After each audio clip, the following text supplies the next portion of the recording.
Coba tanya gimana tadi ini. Foto. Oke. Dari awal. Jadi pada hari Minggu kemarin saya ada belanja online di satu tempat toko yang lumayan lah, toko online terbesar di Indonesia.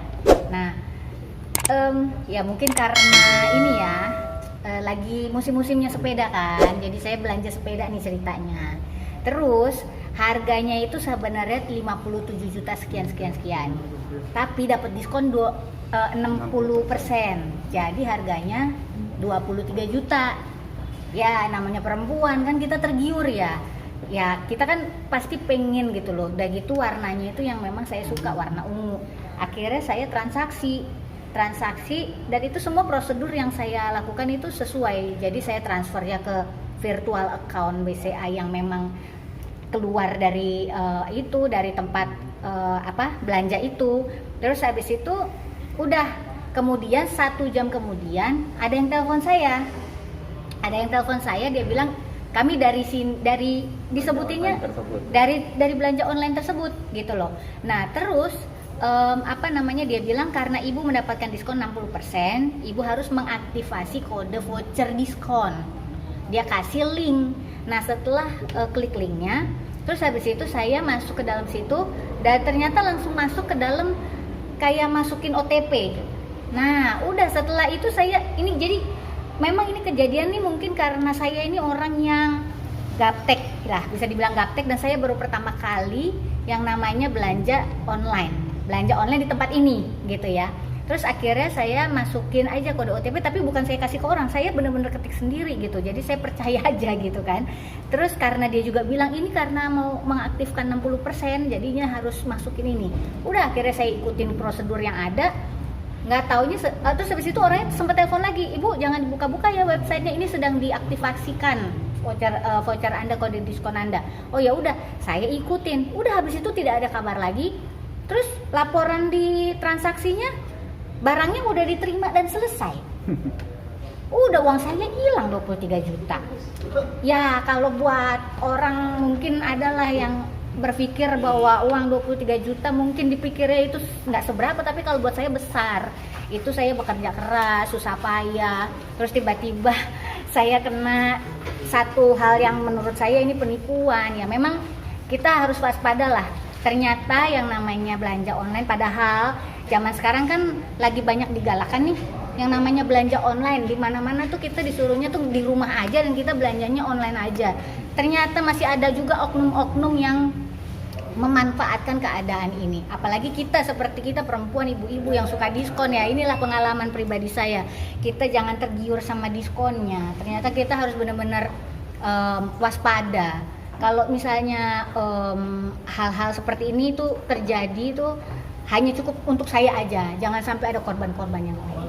Mbak Tessa, pada saat itu Mbak Tessa uangnya tersebut ditransfer langsung ke rekening pribadi si pelaku? Enggak ke rekening pribadi, virtual account, langsung dari yang si toko online ini. Toko online terbesar, ya. Salah satu toko online terbesar di Salah Indonesia. satu toko online terbesar yang besar di Indonesia gitu. Sebenarnya Mbak Tessa udah melakukan sesuai dengan prosedur yang dari toko online itu. Cuma memang modus operandinya akun penjual yang memang dia pelaku ya dalam kaitannya ini, oknumnya dia memang menipu dengan dia menelpon Mbak Tessa gitu ya. Dengan setelah menelpon Mbak Tessa kena lah yang disebut link phishing itu. Ternyata itu dia memasukkan data di situ Mbak Tessa, dan itu semua akhirnya dianggap barang sudah diterima gitu. Iya. Tapi sebenarnya itu semua apa yang ditransfer semua masuk ke virtual account yang memang miliknya aplikasi online belanja online itu gitu. Jadi udah resmi gitu. Tapi Mbak Tessa sebenarnya kan itu kan bisa dikonfirmasi barang sudah diterima atau tidak. Jadi biar uangnya itu bisa diserahkan ke si penjual. Pada saat itu apakah sudah konfirmasi menerima atau kayak gimana? Jadi kan duitnya sebenarnya kan masih di aplikasi. Iya, nggak ada konfirmasi. Tiba-tiba ada laporan itu, mungkin karena saya masuk link itu, terus kan diminta OTP itu. Pas masukin otomatis terkonfirmasi. Otomatis terkonfirmasi. Nah itu juga sudah dapat laporan ya, karena saya besoknya itu karena saya ragu-ragu, saya tanya nih langsung nih ke toko online-nya, ke CS-nya. Terus habis itu dia akhirnya periksa nih dia telusuri nih kasus saya dan udah ada laporannya Iya, ya, laporannya. balasannya ya. Jadi dari belanja online-nya sudah membalas email Mbak Tessa, memang ternyata Mbak Tessa kena link phishing, Link bajakan. link bajakan yang mana itu Mbak Tessa kena penipuan. Nah dari penipuan itu Mbak Tessa sendiri memang disarankan oleh aplikasi belanja online itu untuk melakukan pelaporan polisi. Makanya Mbak Tessa ya sebagai warga negara yang dia mengalami penipuan ya harus melakukan pelaporan polisi seperti yang dilakukan pada hari ini. Solusi dari pihak toko online-nya sendiri apa sih Mbak Tessa selain laporan ini? Apakah ada bentuk tanggung Solusinya jawab? sih ada ya, dia sudah Solusi. kirim email. Iya. Ya nanti ini ada di mana emailnya. Nih dia sudah kirim email bahwa tuh nih lihat bukti transfernya. Gue transfernya boleh nggak apa-apa ya? Kelihatan namanya. Nggak apa-apa, nggak maksudnya ini ada tulisan ininya nggak apa-apa ya? Nggak apa-apa nanti di blur. Bisa bitit. Oke, nih benar-benar nih, ini kan ada karena ada apa namanya asuransi dan ongkos kirim, jadi ada plus-plusnya. Ini benar-benar ininya apa sih namanya rekeningnya. Nah ini link yang diberikan oleh orang yang telepon yang mengaku ya, mengatasnamakan aplikasi online tersebut. Ya, setelah saya klik perlu memasukkan kode OTP. Kode OTP-nya saya nggak sebutin ke dia, langsung ketik ke situ ke link tadi. Jadi benar-benar nggak ada ngasih tahu ke orang lah gitu istilahnya. Terus habis itu setelah saya cek, nah ini kayak ini saya belanja yang pertama kali loh, ini saya belanja pertama kali di situ. Setelah belanja sepeda saya beli helm, beli tas. Nah ini kan murah-murah ya. Mungkin kalau misalkan ini yang kejadian hilang, mungkin saya masih ikhlas lah ya kan. Ini yang paling mahal yang kejadian, makanya akhirnya saya melaporkan. Terus habis itu, nah ini di sini saya pesen pada jam 15.15 pada hari Minggu. Ini barang pesanan kamu telah diterima pada hari Minggu juga tanggal 26 Juli jam 16.52. Padahal tokonya ini di Semarang.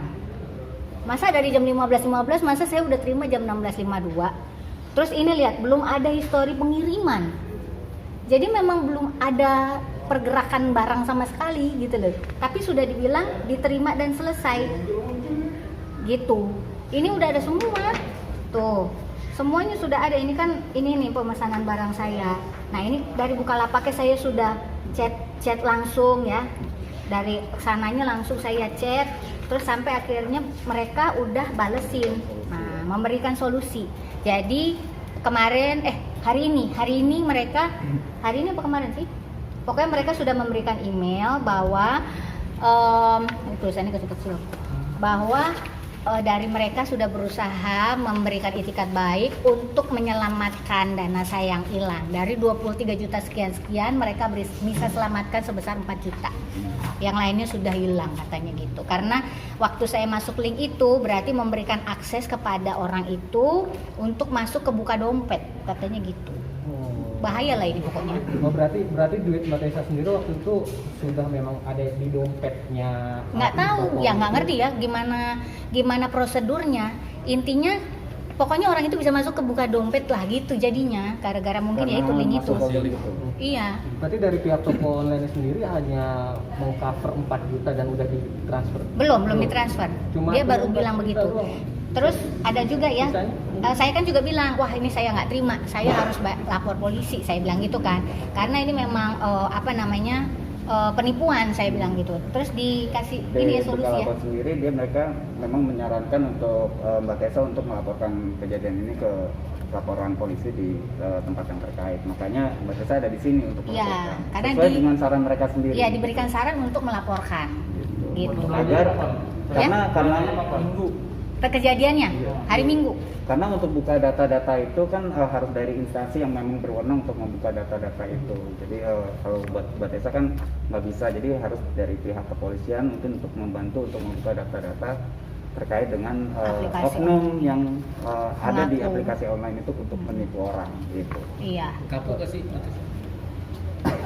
Nah ini makanya ya kapok lah kalau yang gede-gede gini udah deh cukuplah sekali ini. Kalau misalnya mungkin masih ratusan ribu masih saya oke lah gitu, tapi kalau ini yang puluhan juta lumayan loh. Ini kan kerjanya juga beneran gitu, nggak bohong-bohongan kerjanya. Emang kerja ini halusinasi kan enggak, kita kerjanya bener-bener keluarin keringet gitu. Ternyata di musim sekarang ya memang ya itulah, sekali lagi saya ingetin lagi buat semuanya teman-teman, apalagi inilah masyarakat yang di daerah-daerah yang masih gaptek, aduh kasihan banget gitu loh. Saya aja bisa ketipu seperti ini, yang orang yang nggak ngerti apa teknologi gitu loh.